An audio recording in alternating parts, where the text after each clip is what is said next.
First of all, welcome.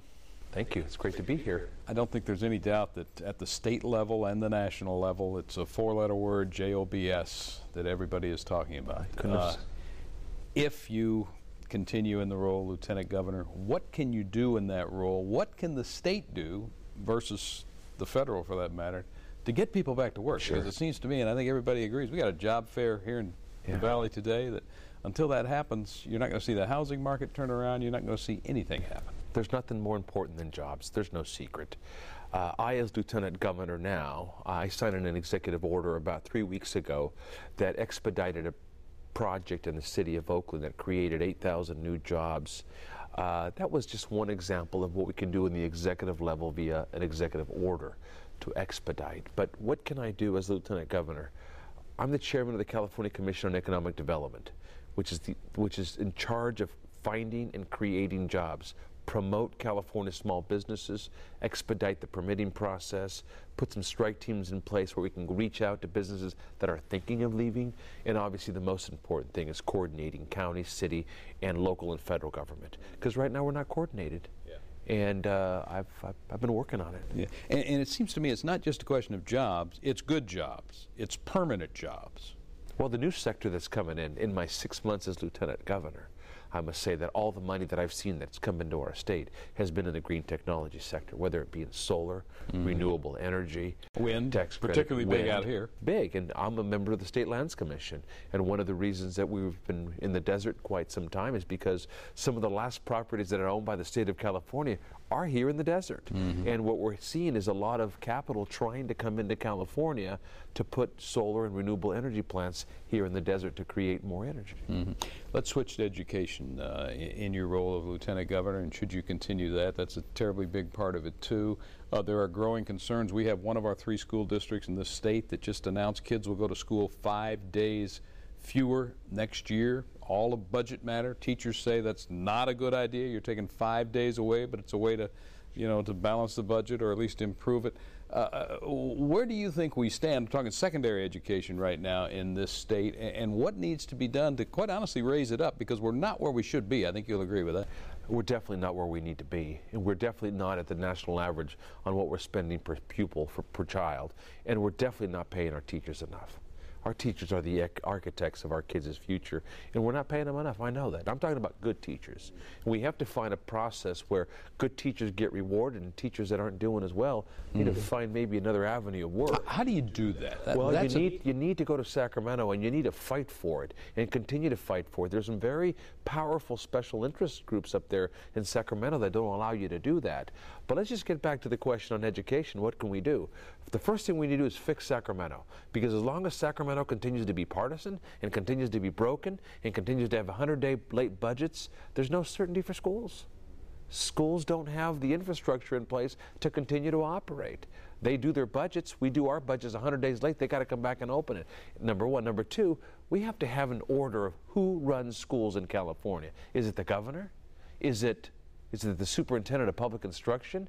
Is it the CTA? Who is it? Is it the school boards? No one knows. The code's so big. Let's simplify it. Let's get down to the basics. And let's allow parents to choose districts that they want to transfer their kids. What's wrong with it?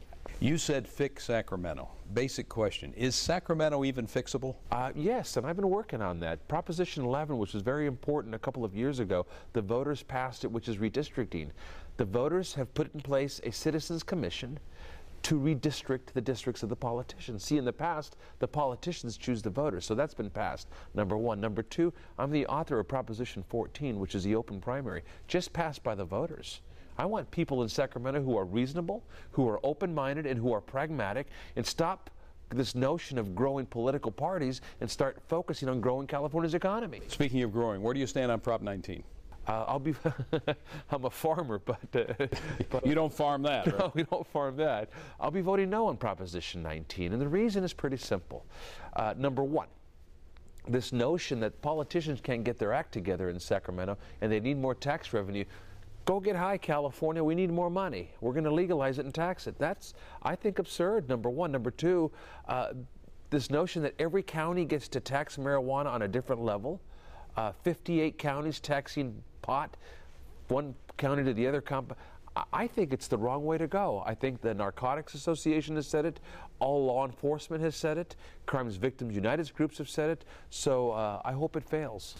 Finally, you are, I believe, a child of immigrants, are you not? Farm workers, your dad, mother, I presume, came north from Mexico. Where do you stand on the immigration issue, and particularly give us your thoughts on the Arizona law that has been so extremely controversial the last 6 months or so? First of all, the Arizona law is a byproduct of a broken federal government system that doesn't come up with an immigration reform packet. I mean, I'm not at the border in Arizona, and I'm not watching what's happening there, but I get to see the news of all these murders on the Mexico side and everything going on, so Arizona said enough was enough. And but this notion of starting to stop people, the way they look, the way they dress, and the color of their skin, I kind of have a problem with that. I think it's the wrong way to go. On the notion of an immigration package, we need a comprehensive immigration reform system that allows people to come and do jobs that obviously Americans don't want to do on a temporary basis. My dad was a temporary worker. He was a bracero in 1965. It was a temporary worker permit. Are you an advocate of amnesty?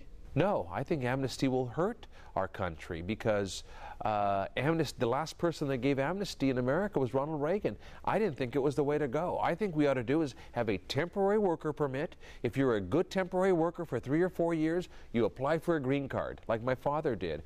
And after you've had a green card for 5 or 6 or 7 years, and you've been a good green card holder with no driving under the influence, no felonies, no run-ins with the law, then you can apply to become a U.S. citizen. What's wrong with that? That's how my father did. And guess what? His son is now California's 47th Lieutenant Governor. The system worked. What about the DREAM Act? Something that I think I support. I mean, I support on the notion that if you want to serve in the military for 2 years, then you ought to have the right to apply to become a U.S. citizen. That's your choice. The California DREAM Act's even easier. It says that if we've invested $110,000 in you as a student, that now you want to go into higher education, you ought to apply for a grant that you are actually paying into. So I'm a supporter of it.